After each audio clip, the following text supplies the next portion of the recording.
Hello friends, welcome to Life Prep. Welcome to lecture number 22 for the chapter Biomolecule. Biomolecule में अभी हम लोग का टॉपिक चालू है एंजाइम्स। एंजाइम्स में लेक्चर 21 में हम सब ने देखा कि एंजाइम्स बायोकैटलिस्ट होते हैं जो बायोकेमिकल रिएक्शन के रेट को बढ़ा देते हैं। But that lecture was just introduction. आज हम लोग एंजाइम्स के बारे में और अच्छे से समझने वाले कि एक्चुअली एंजाइम कैसा होता है, उसका स्ट्रक्चर कैसा होता है और वो अपना काम कैसे अचीव करता है। So today will dig deeper into the concept of enzymes और इसमें हम लोग दो चीजों पे फोकस करेंगे। नंबर वन, एंजाइम का स्ट्रक्चर जो कि active site three dimensional enzyme का स्ट्रक्चर, उसके बारे में स्टडी करेंगे। और तीसरा कौन सा, सेकंड कौन सा इनफैक्ट, कैटालिसिस की एंजाइम काम कैसे करता है। ठीक है, एनसीईआरटी में जो हेडिंग है वो कैटालिसिस के लिए सेपरेट हेडिंग है, लेकिन इंट्रोडक्शन में ही स्ट्रक्चर के बारे में बता दिया है। सो कैटालिसिस मतलब एंजाइम काम कैसे करता है। एनसीईआरटी में एंजाइम कैटालिसिस मालूम है कहां दिया है, nature of enzyme action. Enzyme काम कैसे करता है, नेचर ऑफ एंजाइम एक्शन, इस तरह से बोल करके हेडिंग है, नेचर ऑफ एंजाइम एक्शन। उसमें दिया है एंजाइम काम कैसे करता है, एंजाइम का कैटालिसिस। एंड नेक्स्ट, एंजाइम का स्ट्रक्चर। ठीक है, तो एंजाइम का स्ट्रक्चर तो बहुत आसान है, आप समझ सकते हो। एंजाइम का थ्री डायमेंशनल स्ट्रक्चर, उसके बारे में देखेंगे। So let's get started. Take out your notebooks और लिखना शुरू करते हैं, समझना शुरू करते हैं। ठीक है, सो सबसे पहले एंजाइम का स्ट्रक्चर। ठीक है, उसमें पहला पॉइंट याद रखो, एंजाइम का थ्री डायमेंशनल स्ट्रक्चर होता है। कैसा स्ट्रक्चर होता है, थ्री डायमेंशनल स्ट्रक्चर, जिसको कभी कभी टर्शरी स्ट्रक्चर भी बोलते हैं। क्या बोलते हैं, टर्शरी स्ट्रक्चर भी बोलते हैं। और टर्शरी स्ट्रक्चर में क्या पाई जाती हैं, कंटेन्स, जो थ्री डी स्ट्रक्चर होगा उसमें क्या मिलेगी, एक्टिव साइट्स। क्या मिलेंगी, एक्टिव साइट। ठीक है, अब हम सबको ये समझ में तभी आएगा जब उसको एक्चुअली हम लोग ड्रॉ करें। ठीक है, सो मैं प्रोटीन से स्टार्ट करता हूं, प्रोटीन स्ट्रक्चर से स्टार्ट करता हूं। याद है, प्रोटीन का चार लेवल का स्ट्रक्चर होता था, primary secondary tertiary quaternary. Primary protein structure क्या होता था, एक होता था एन टर्माइनस, फिर वो आगे जाके लास्ट में क्या होता था, सी टर्माइनस। इसको क्या बोलते थे, थ्रेड लाइक प्राइमरी स्ट्रक्चर। फिर ये प्रोटीन का प्राइमरी स्ट्रक्चर क्या करता था, ऐसे ऐसे हेलाइसिस बनाता था, इसको बोलते थे अल्फा हेलाइसिस, ये सेकेंडरी था। या तो वो क्या बनाता था, इस तरह से एंटी पैरेलल बीटा शीट बनाता था, तो इसको भी हम लोग क्या बोलते थे, सेकेंडरी स्ट्रक्चर। नाम सुना होगा आपने इसका। ये कौन सा है, प्राइमरी थ्रेड लाइक, और ये कौन सा है, सेकेंडरी रिवॉल्विंग स्टेयरकेस। ठीक है, अल्फा हेलिक्स, और ये क्या है, बीटा प्लीटेड शीट। ठीक है, नेक्स्ट, इसके बाद आता था टर्शरी। तो टर्शरी स्ट्रक्चर कैसा होता था, अल्फा हेलाइसिस भी होते थे, ठीक है, और फॉर एग्जांपल बीटा शीट भी होते थे। और ये कैसा होता था, ग्लोब्यूलर। इसका डिस्क्रिप्शन याद होना चाहिए, इसका डिस्क्रिप्शन कैसा होता था, हॉलो उलेन बॉल। ठीक है, अब हम लोग इसको यूजुअली ऐसे ड्रॉ करते हैं, इसकी बाउंड्री पे ड्रॉ करते हैं, तो इसकी बाउंड्री कुछ इस तरह की हो जाएगी। ठीक है, let me draw boundary of it. तो इसकी बाउंड्री कैसी हो जाएगी, कुछ ऐसी हो जाएगी इसकी बाउंड्री। ठीक है, तो इसी को बोलते हैं टर्शरी स्ट्रक्चर या फिर थ्री डी स्ट्रक्चर। ठीक है, जो प्राइमरी से सेकेंडरी से बड़ा हो। Primary structure thread like, secondary structure alpha helices beta sheet, और tertiary structure three D structure, जिसके अंदर ढेर सारे क्या पाए जाते हैं, पॉकेट्स, फोल्ड्स, ढेर सारे क्या पाए जाते हैं, वॉइड्स। और इन्हीं वॉइड्स में से एक वॉइड स्पेशल होगा जिसको क्या बोलेंगे, एक्टिव साइट। क्या बोलेंगे, एक्टिव साइट। तो ये छोटा सा रिव्यू था प्रोटीन स्ट्रक्चर का, टर्शरी लेवल तक।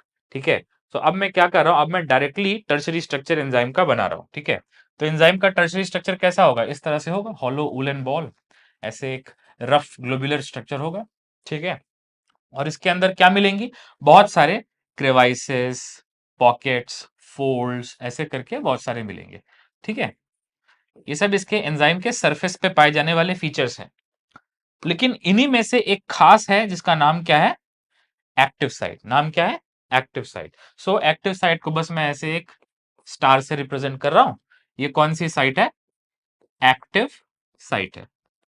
ये कौन सी साइट है बेटा, एक्टिव साइट है। रिमेंबर, मैंने जो येलो से बनाया है ये एंजाइम है। ये क्या, येलो से मैंने क्या बनाया है, एंजाइम है। और एंजाइम के लिए सिंबल क्या यूज करेंगे, ई। और जो एंजाइम ई है ये थ्री डी होता है। कैसा होता है, थ्री डी होता है। ठीक है, एंजाइम मैक्रो मॉलिक्यूल होता है, थ्री डी होता है। ठीक है, अब सवाल ये है कि ऐसा कौन सा बायोमोलिक्यूल है जो ऐसा स्ट्रक्चर बना सकता है, 3D स्ट्रक्चर बना सकता है? बायोमोलिक्यूल हम लोगों ने कौन कौन पढ़ा? कार्बोहाइड्रेट, लिपिड, प्रोटीन और न्यूक्लिक एसिड, डीएनए, आरएनए। तो कौन कौन से बायोमोलिक्यूल हैं जो ऐसा स्ट्रक्चर बना सकते हैं? ऐसा 3D स्ट्रक्चर कौन बना सकता है? सो पहली बात तो छोटे मॉलिक्यूल ये बना ही नहीं सकते। माइक्रो मॉलिक्यूल जैसे कि शुगर, लिपिड, ये सब तो ये बना ही नहीं, अमीनो एसिड ऐसा नहीं बना सकते। लेकिन जो बड़ा है, जो प्रोटीन है, वो ऐसा बना सकता है। ठीक है। सो जनरली एंजाइम्स दो तरह के होते हैं, या तो प्रोटीन और या तो आरएनए, डीएनए नहीं, या तो प्रोटीन या तो आरएनए। क्यों? क्योंकि आरएनए और प्रोटीन ही ऐसा टर्शरी स्ट्रक्चर बना सकता है। सो मैं फिर से बोल रहा हूं, एंजाइम्स या तो प्रोटीन होते हैं या तो आरएनए होते हैं। क्यों? क्योंकि एक्टिव साइट बनाने के लिए जो टर्शरी स्ट्रक्चर चाहिए, वैसा टर्शरी स्ट्रक्चर या तो प्रोटीन बना सकता है और इन अदर केस आरएनए बना सकता है। ठीक है। सो मैं यहां लिख दे रहा हूं, एंजाइम्स दो तरह के होते हैं। ठीक है। Enzymes are of two types, या तो प्रोटीन एंजाइम जो पॉलीपेप्टाइड होंगे, अमीनो एसिड के बने होंगे, प्रोटीन, और या तो न्यूक्लिक एसिड। न्यूक्लिक एसिड में कौन सा न्यूक्लिक एसिड? डीएनए नहीं, आरएनए। ये दो तरह के होते हैं। अब सवाल यह है कि सिर्फ प्रोटीन और आरएनए ही एंजाइम क्यों बनाते हैं? तो उसका आंसर यह है कि सिर्फ प्रोटीन और आरएनए ही एक्टिव साइट बना सकते हैं, मतलब टर्शरी स्ट्रक्चर बना सकते हैं। So RNA and protein only can act as enzyme because only RNA and protein can form active sites by creating tertiary structure. तो टर्शरी स्ट्रक्चर कौन बना सकता है? आरएनए और प्रोटीन। इसीलिए आरएनए और प्रोटीन एंजाइम का काम करते हैं। ठीक है। अरे बिरयानी बनाने के लिए चावल ही लगेगा ना, गेहूं के आटे की बिरयानी नहीं ना बन जाएगी। जो क्वालिफाइंग चीज जो चाहिए वो बेसिकली किसके पास है? एक्टिव साइट बनाने की एबिलिटी किसके पास है? प्रोटीन के पास है और आरएनए के पास है, दूसरे मॉलिक्यूल के पास नहीं है। लिपिड एक्टिव साइट नहीं बना सकता, शुगर एक्टिव साइट नहीं बना सकता, पॉलीसेकेराइड एक्टिव साइट नहीं बना सकता। एक्टिव साइट यूजुअली कौन बनाता है? प्रोटीन, और रेयरली कौन बनाता है? आरएनए। ठीक है। सो मैं लिख दे रहा हूं, मैंने पहले भी बताया है कि आरएनए एंजाइम्स को हम लोग क्या बोलते हैं? राइबोजाइम। प्रोटीन एंजाइम का कोई खास नाम नहीं है, प्रोटियोजाइम, कोई स्पेशल नेम इनके लिए नहीं यूज करते हैं, इनको एंजाइम बोलते हैं और इनको आरएनए एंजाइम या फिर राइबोजाइम बोलते हैं। ठीक है। वास्ट मेजॉरिटी एंजाइम प्रोटीन है। ठीक है। मतलब 99.9% एंजाइम्स कैसे होते हैं? प्रोटीन होते हैं। ठीक है। वेरी रेयर एंजाइम्स राइबोजाइम होते हैं, वेरी रेयर। मतलब लाखों में 10-12 एंजाइम आरएनए है और लाखों में ऑलमोस्ट सारे प्रोटीन एंजाइम्स हैं। इसका मतलब एंजाइम्स कॉमनली प्रोफेशनली कौन होते हैं? प्रोटीन। लेकिन बहुत कुछ एंजाइम होते हैं जो आरएनए होते हैं, जो बहुत स्पेशल है। ठीक है। चलो ये हो गया।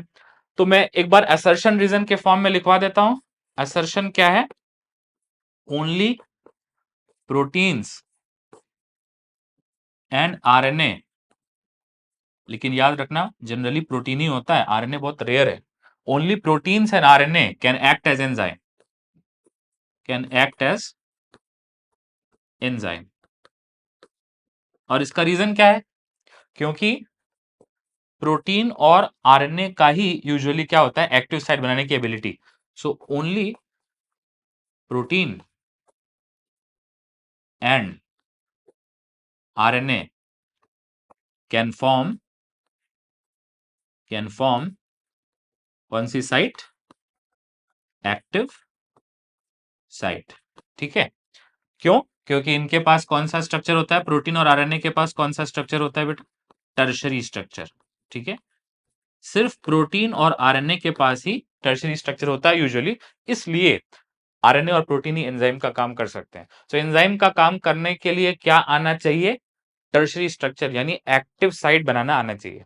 और टर्शरी स्ट्रक्चर एक्टिव साइट कौन बना सकता है? या तो प्रोटीन या तो RNA. Therefore professionally protein and sometimes RNA can act as enzymes. ठीक है। चलो आगे बढ़ते हैं। तो ऐसा स्ट्रक्चर होता है एंजाइम का, मतलब एंजाइम मैक्रोमोलिक्यूल है और टर्शरी है, 3D है। ठीक है। एंजाइम के पास बहुत सारे पॉकेट्स हैं। ठीक है। अब फॉर एग्जांपल, जैसे अपने पास जो पैंट पॉकेट होती है, उस पैंट पॉकेट में अपना हैंड फिट हो सकता है। ठीक है। सो वो हैंड साइज की पॉकेट है। तो सवाल ये है कि ये जो एक्टिव साइट है, इसमें क्या हैंड फिट किस साइज की पॉकेट है ये? What is the size scale of active site? तो एक्टिव साइट का जो साइज है वो नैनोमीटर के ऑर्डर का होता है।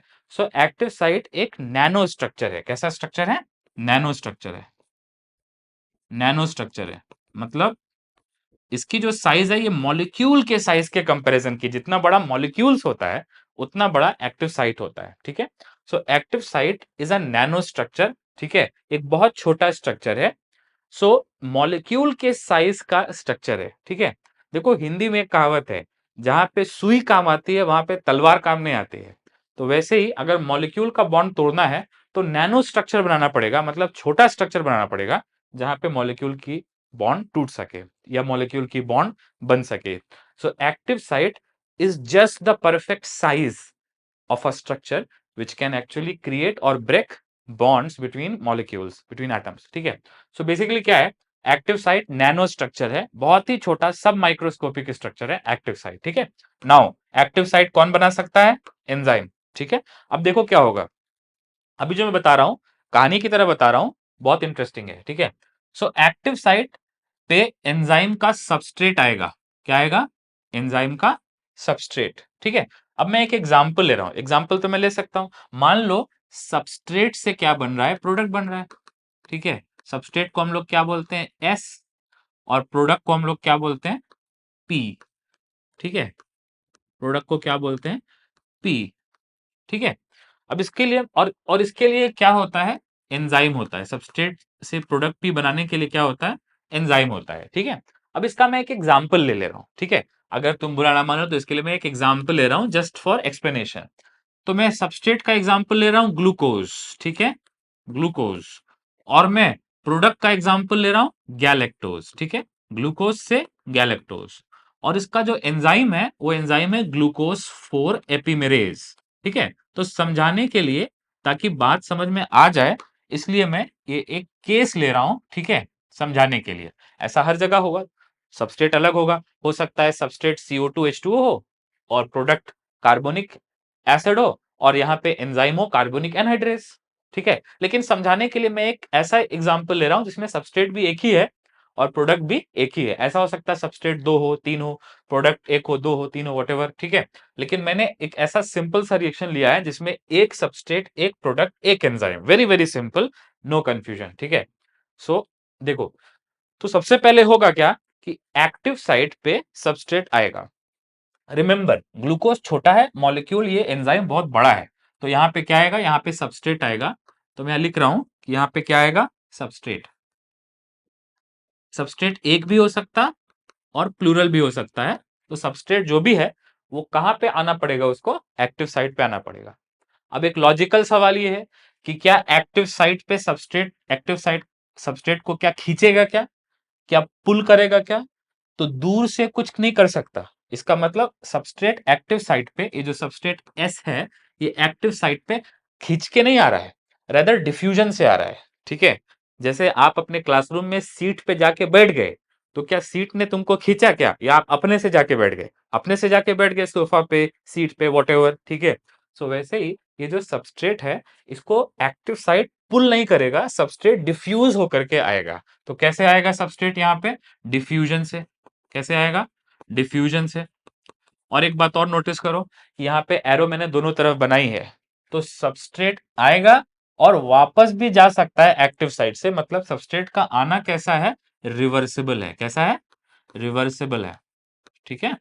तो substrate reversibly diffuses towards active site, ठीक है।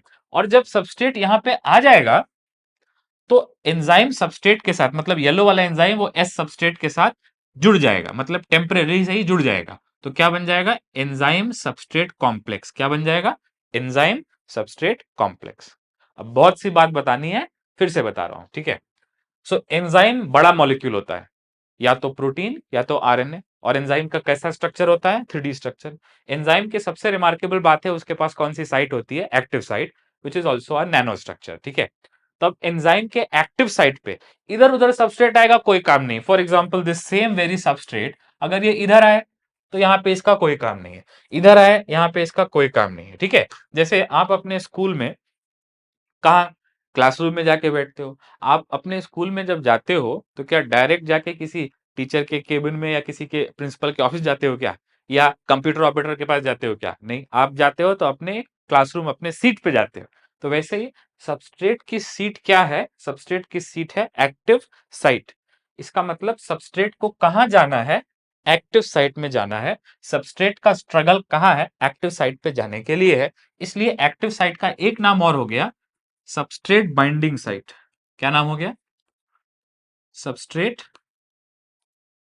Binding site. एक्टिव साइट का दूसरा नाम क्या हो गया?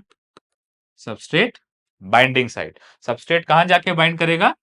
एक्टिव साइट पे जाकर के बाइंड करेगा। अब मेरी बात ध्यान से सोचो, दिखने में ऐसा लग सकता है कि ये जो एंजाइम है ये पत्थर जैसा है, हार्ड है, ठीक है। तो आपको एक मिसकंसेप्शन ये हो सकता है कि ये जो एंजाइम है ये हार्ड है, वेरी हार्ड, और ये सबस्ट्रेट आएगा तो अगर आएगा तो आएगा, नहीं आ पाएगा तो नहीं आएगा, ऐसा नहीं है। This is a wrong way. Actually ये जो एंजाइम है थोड़ा फ्लेक्सिबल होता है। मतलब जब सबस्ट्रेट आएगा तो एंजाइम के अंदर भी स्ट्रक्चर में चेंज होगा जिससे सबस्ट्रेट और टाइटली फिक्स हो सके। कहां फिक्स हो सके? एक्टिव साइट पे फिक्स हो सके। मतलब एंजाइम भी अपने अंदर चेंज करता है। अब फॉर एग्जांपल, अगर एक तुम्हारा भाई तुमको गले लगा रहा है तो तुम भी अपने भाई को गले लगा रहे हो, ये क्या है? दोनों ने एक दूसरे को हक किया, दोनों ने एक दूसरे को गले लगाए, तो ये क्या है? सिर्फ सबस्ट्रेट आ रहा है क्या? ये एंजाइम भी चाह रहा है कि सबस्ट्रेट आए, एंजाइम भी चाह रहा है सबस्ट्रेट आए। सो मैं कहना ये चाहता हूं कि सबस्ट्रेट आया तो जो एंजाइम है उसके अंदर भी चेंज हुआ और उसने भी सबस्ट्रेट को और टाइटली बाइंड किया अपने साथ। टेम्परेली ही सही, लेकिन टाइटली बाइंड किया सबस्ट्रेट को अपने साथ। तो जैसे सबस्ट्रेट एक्टिव साइट पे आएगा वैसे एंजाइम भी अपने अंदर चेंज करेगा और मोर टाइटली बाउंड हो जाएगा सबस्ट्रेट एंजाइम के साथ। यहां पे देखो सबस्ट्रेट फ्री है, यहां पे भी सबस्ट्रेट फ्री है, लेकिन जब सबस्ट्रेट एक्टिव साइट पे पहुंचा तो एक्टिव साइट पे एंजाइम के साथ सबस्ट्रेट टाइटली एसोसिएटेड है। उस स्टेट को बोलते हैं एंजाइम सबस्ट्रेट कॉम्प्लेक्स। क्या बोलते हैं? Enzyme substrate complex. तो पहला पॉइंट क्या है? Substrate diffuses towards active site reversibly. दूसरा पॉइंट क्या है? As the substrate reaches active site the enzyme undergoes change in structure and enzyme binds to substrate more tightly, ताकि वहां पे एक्टिव साइट पे रिएक्शन हो सके। और एक्टिव साइट पे जब रिएक्शन होता है तो एंजाइम सबस्ट्रेट कॉम्प्लेक्स से किस में कन्वर्ट हो जाता है? एंजाइम प्रोडक्ट कॉम्प्लेक्स में। देखो इसमें एंजाइम नहीं कन्वर्ट हो रहा है, इसमें प्रोडक्ट, सबस्ट्रेट कन्वर्ट होकर प्रोडक्ट बन रहा है। तो सबस्ट्रेट प्रोडक्ट कब बनता है?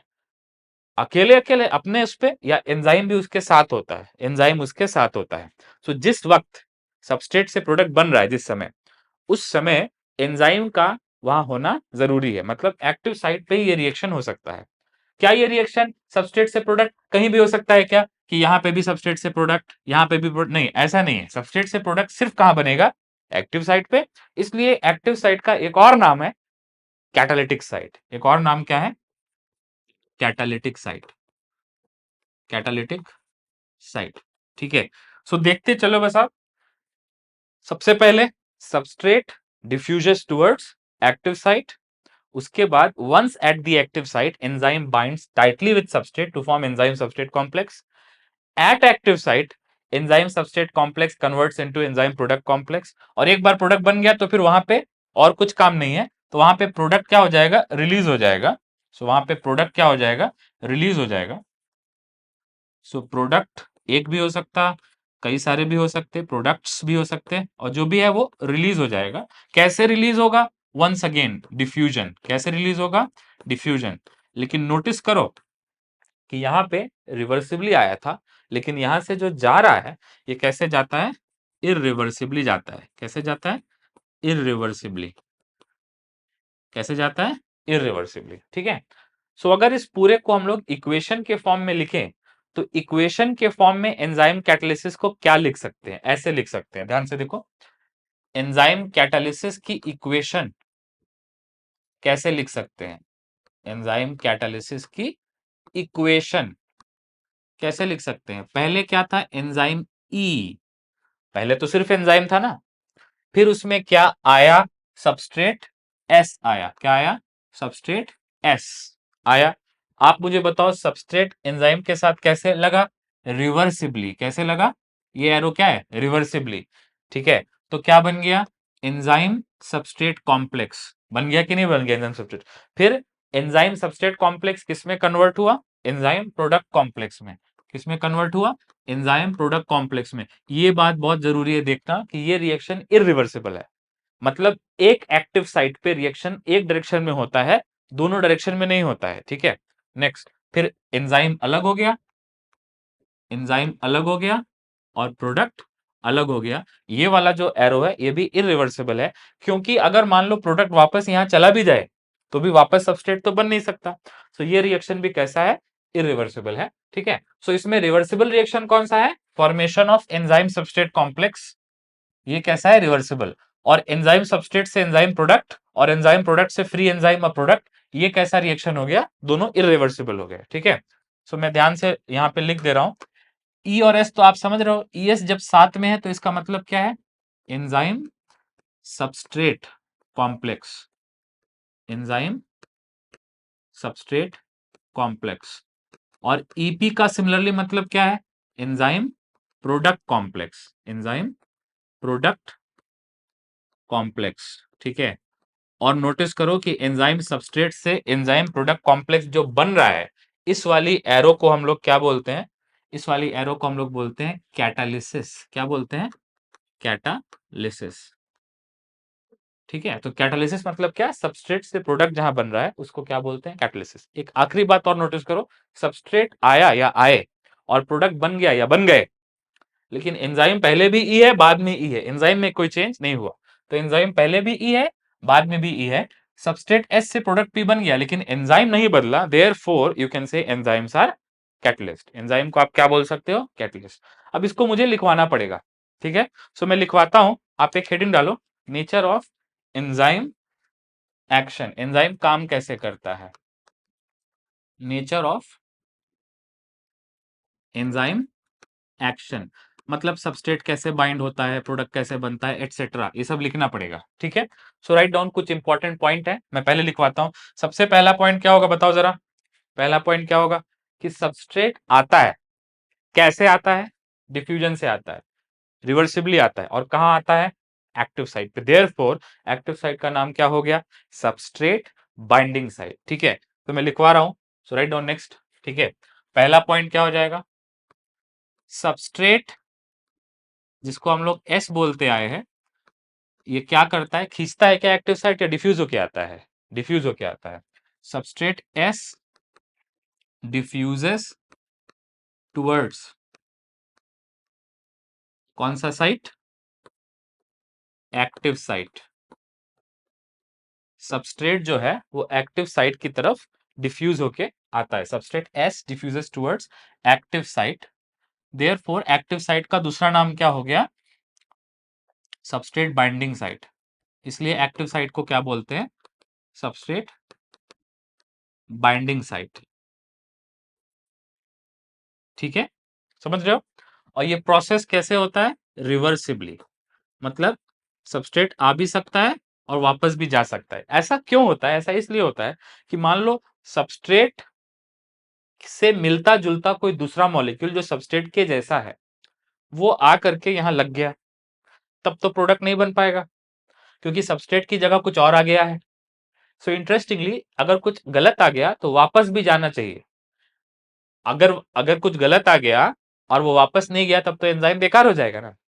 सो बेसिकली अगर सबस्ट्रेट से मिलता जुलता कोई दूसरा मॉलिक्यूल आके एंजाइम के पास लग गया तो वो एंजाइम को खराब कर देगा, इसलिए वापस जाने के लिए भी अलाउंस होनी चाहिए, ठीक है।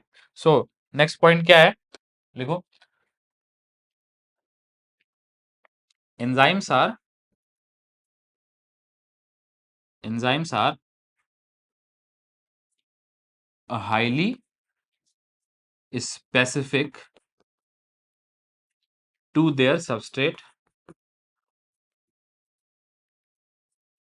एंजाइम्स अपने सबस्ट्रेट को लेके बहुत ज्यादा क्या होते हैं? स्पेसिफिक होते हैं। Enzymes are highly specific to their substrate. कोई गलत सबस्ट्रेट आके वहां ना लग जाए, इसलिए गलत अगर आ गया तो वापस जाना चाहिए, इसीलिए ये बॉन्डिंग कैसी होती है? रिवर्सिबल होती है। कोई बात नहीं, बस लिख लो, इंपॉर्टेंट है। नेक्स्ट नंबर 2 क्या है? सेकेंड पॉइंट क्या है? कि एक बार सबस्ट्रेट एक्टिव साइट पर आ गया तो एक्टिव साइट पर आने के बाद एंजाइम के अंदर भी चेंज होगा, और वो सबस्ट्रेट के साथ कैसे बाइंड करेगा? मोर टाइटली, ठीक है। तो क्या बन जाएगा? Enzyme substrate complex. Once once enzyme once substrate, एक बार substrate has reached active site, एक बार सबस्ट्रेट एक्टिव साइट पर आ गया, ठीक है, देयर इज, ज्यादा चेंज होता है या थोड़ा सा चेंज होता है? थोड़ा सा चेंज होता है। देयर इज स्लाइट चेंज, इसमें एंजाइम में, इन एंजाइम स्ट्रक्चर, एंजाइम में क्यों चेंज होता है? याद रखना, एंजाइम पत्थर के जैसा हार्ड नहीं है, एंजाइम रबर के जैसा फ्लेक्सिबल है टू सम एक्सटेंट, ठीक है। So once substrate has reached active site, there is slight change in enzyme structure. क्यों? To fit enzyme more tightly, to fit enzyme, to fit substrate actually, to fit substrate more tightly, ताकि substrate उसमें और tightly जुड़ जाए, more tightly, ठीक है। इसको हम लोग बोलते हैं कौन सा मॉडल? इसका नाम है इंड्यूस्ड फिट मॉडल। क्या नाम है? इंड्यूस्ड फिट मॉडल, ठीक है। जब सबस्ट्रेट आता है तो बाइंडिंग और टाइट हो जाती है, एंजाइम में भी चेंज होता है, इसको हम लोग कौन सा मॉडल बोलते हैं? इंड्यूस्ड फिट मॉडल, ठीक है। नेक्स्ट, अब 3-4 पॉइंट भी लिखवा देता हूं। थर्ड पॉइंट में क्या होगा कि एक्टिव साइट पे सबस्ट्रेट किस में कन्वर्ट हो जाएगा? प्रोडक्ट में, ठीक है। इसको क्या बोलते हैं? कैटालिसिस, ठीक है। सो थर्ड पॉइंट क्या हो गया? एट एक्टिव साइट पर क्या होता है? या तो बॉन्ड बनेगी, बॉन्ड फॉर्मेशन, या तो बॉन्ड टूटेगी, बॉन्ड ब्रेकडाउन, ठीक है। किस में होगा? सबस्ट्रेट में होगा, ठीक है, सबस्ट्रेट में होगा, ठीक है। देयरफॉर जो सबस्ट्रेट है वो प्रोडक्ट में बदल जाएगा, तो कैसे लिखेंगे? स्ट्रक्चर ऑफ सबस्ट्रेट, सबस्ट्रेट का स्ट्रक्चर प्रोडक्ट में बदल जाएगा, structure of substrate converts into structure of product, मतलब bond of substrate convert into bond of product, ठीक है। सबस्ट्रेट से प्रोडक्ट बन जाएगा, ग्लूकोज से गैलेक्टोज बन जाएगा, CO2 H2O से कार्बोनिक एसिड बन जाएगा, कहां? एक्टिव साइट पर, ठीक है। तो बॉन्ड फॉर्मेशन कहां होती है? एक्टिव साइट पर होती है। Conversion of structure of substrate convert into structure of product, structure of product, ठीक है। इसीलिए एक्टिव साइट को हम लोग बोलते हैं, देयरफॉर एक्टिव साइट का नाम है, एक्टिव साइट का नाम है कैटालिटिक साइट। एक्टिव साइट को कैटालिटिक साइट क्यों बोलते हैं? क्योंकि रिएक्शन जो होता है, जो बॉन्ड फॉर्मेशन ब्रेकडाउन होता है, वो एक्टिव साइट पर ही होता है, ठीक है। अब एक बार प्रोडक्ट बन गया तो फिर प्रोडक्ट क्या हो जाएगा? इरिवर्सिबली डिफ्यूज आउट हो जाएगा, मतलब निकल जाएगा। सो पॉइंट नंबर 4 क्या लिखेंगे? प्रोडक्ट डिफ्यूजेस आउट, डिफ्यूजेस इन क्या होता है? सबस्ट्रेट, डिफ्यूजेस आउट क्या होता है? प्रोडक्ट, प्रोडक्ट डिफ्यूजेस आउट कहां से? From active site, from active site. कैसे डिफ्यूजेस आउट हो रहा है? इरिवर्सिबली, इरिवर्सिबली डिफ्यूजेस आउट हो रहा है, मतलब वापस नहीं आएगा। प्रोडक्ट निकला तो निकला, ये बाय नहीं है, ये गुड बाय है। प्रोडक्ट आया, प्रोडक्ट बना और फिर प्रोडक्ट निकल गया, वापस नहीं आएगा, दिस इज गुड बाय, ठीक है।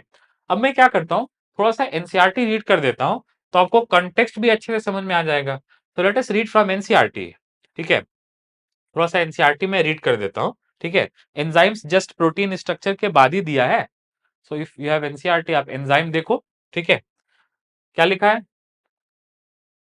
Almost all enzymes are protein, majority of enzymes क्या होते हैं? प्रोटीन। मैंने बताया 99.9%, ठीक है। And there are some nucleic acids that behave as enzymes. अब बताओ कौन सा न्यूक्लिक एसिड जनरली एंजाइम की तरह काम करता है? डीएनए नहीं, आरएनए। और आरएनए एंजाइम को हम लोग क्या बोलते हैं? राइबोजाइम। सो आप अपने एनसीईआरटी पे थोड़ा बहुत लिखोगे तभी वो बाद में हेल्पफुल होगा, ठीक है। सो मैं थोड़ा बहुत लिखवा भी दे रहा हूं एनसीईआरटी के ऊपर कि किसकी बात कर रहा है? न्यूक्लिक एसिड की। किसकी बात कर रहा है? आरएनए एंजाइम की बात कर रहा है, आरएनए एंजाइम की। और ये आरएनए एंजाइम को बोलते क्या है? राइबोजाइम, और राइबोजाइम कॉमन है या वेरी रेयर है? वेरी रेयर है, ठीक है। और ऑलमोस्ट ऑल मतलब लगभग सारे एंजाइम्स प्रोटीन होते हैं, ठीक है। 99.9% एंजाइम्स प्रोटीन होते हैं।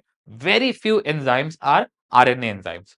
तो लाखों एंजाइम्स में से ऑलमोस्ट सारे एंजाइम्स प्रोटीन ही डिस्कवर है, लेकिन कुछ 10-12 एंजाइम ऐसे हैं जो आरएनए होते हैं, ठीक है। मतलब आरएनए और प्रोटीन ही एक्टिव साइट बना सकता है। प्रोफेशनली एक्टिव साइट कौन बनाता है? प्रोटीन बनाता है। कभी कभी आरएनए भी एक्टिव साइट बना लेता है, ठीक है।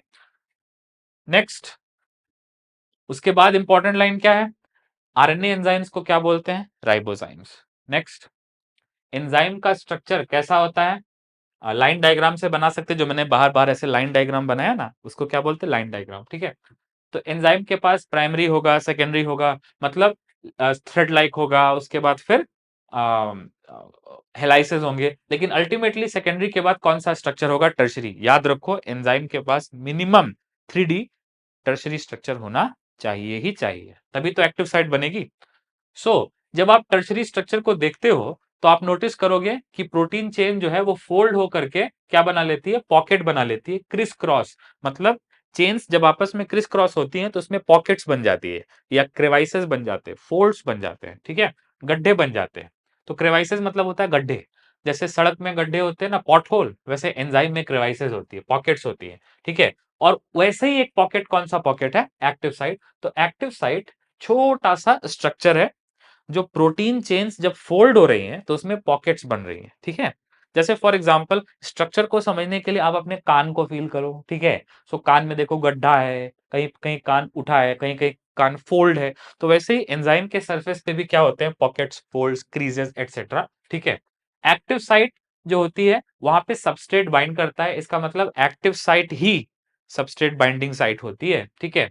और वहां पे एंजाइम रेट ऑफ रिएक्शन को बढ़ा देता है, जल्दी जल्दी कन्वर्ट करके, मतलब सबस्ट्रेट से प्रोडक्ट बना के। अब नेक्स्ट जो है ये थर्मल प्रॉपर्टीज है एंजाइम की, ये थोड़ा बाद में पढ़ेंगे हम लोग। हम लोग केमिकल रिएक्शन भी पढ़ चुके हैं लेक्चर 21 में, तो देखा था वहां पे कि केमिकल रिएक्शन में फॉर्मूला चेंज होता है। पहले BaOH, लेकिन बाद में BaSO4। पहले क्या है? पहले यहाँ पे देखो, एक फॉर्मूला है, बाद में दूसरा फॉर्मूला है। पहले नान पनीर के साथ है, फिर नान आलू भाजी के साथ है, बदल गया ना, ठीक है। नेक्स्ट, रेट क्या होता है? dp/dt। dt small time interval है, तो रेट कैसा हो जाएगा? इंस्टेंटेनियस। अगर dp में ये जो dt है छोटा की जगह बड़ा टाइम इंटरवल है, तो रेट क्या हो जाएगा? एवरेज रेट हो जाएगा, ठीक है। ये 200 मॉलिक्यूल पर आवर से 6 लाख पर सेकेंड, ये भी मैं पिछले लेक्चर में बता चुका हूं।